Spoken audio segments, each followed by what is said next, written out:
Яркая кофточка и шпилька 10 сантиметров. По внешнему виду Оксаны Оболенской трудно понять, что она полицейский. Девушка трудится не на передовой, а в тылу. Ранее молодой сотрудник полиции работала в Центре по исполнению административного законодательства делопроизводителем. С лета этого года она инспектор штаба полиции.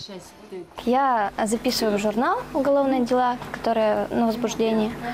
Затем забиваю их, обрабатываю карточки. Работа очень интересная, ответственная. Вот это нравится.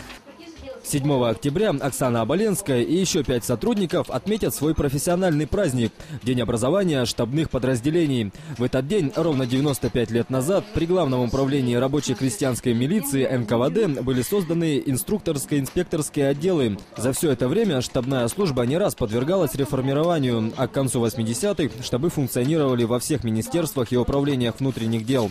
Правда, со значительным сокращением функций. Так и в Лысьве штаб при отделе ОВД существует более 40 лет.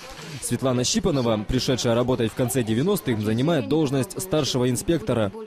Когда я устраивалась сюда в милицию, действительно меня сразу устраивали в штабы, так как я уже умела пользоваться компьютером.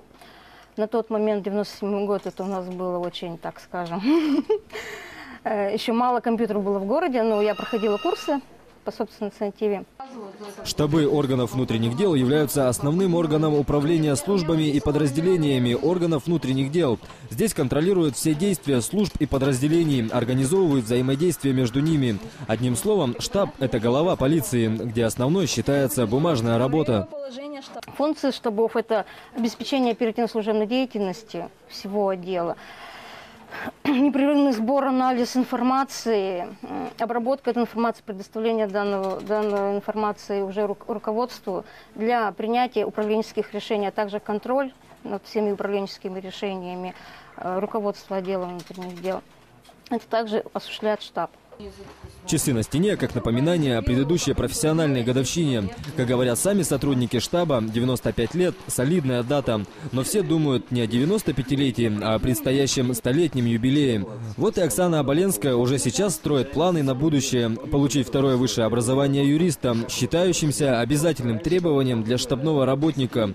И, если уже не 95-летний, то 100-летний юбилей штабного подразделения встретить полноценным сотрудником. Да к тому же и в форме. Илья Голышев, Александр Копысов, Алексей Рудометов.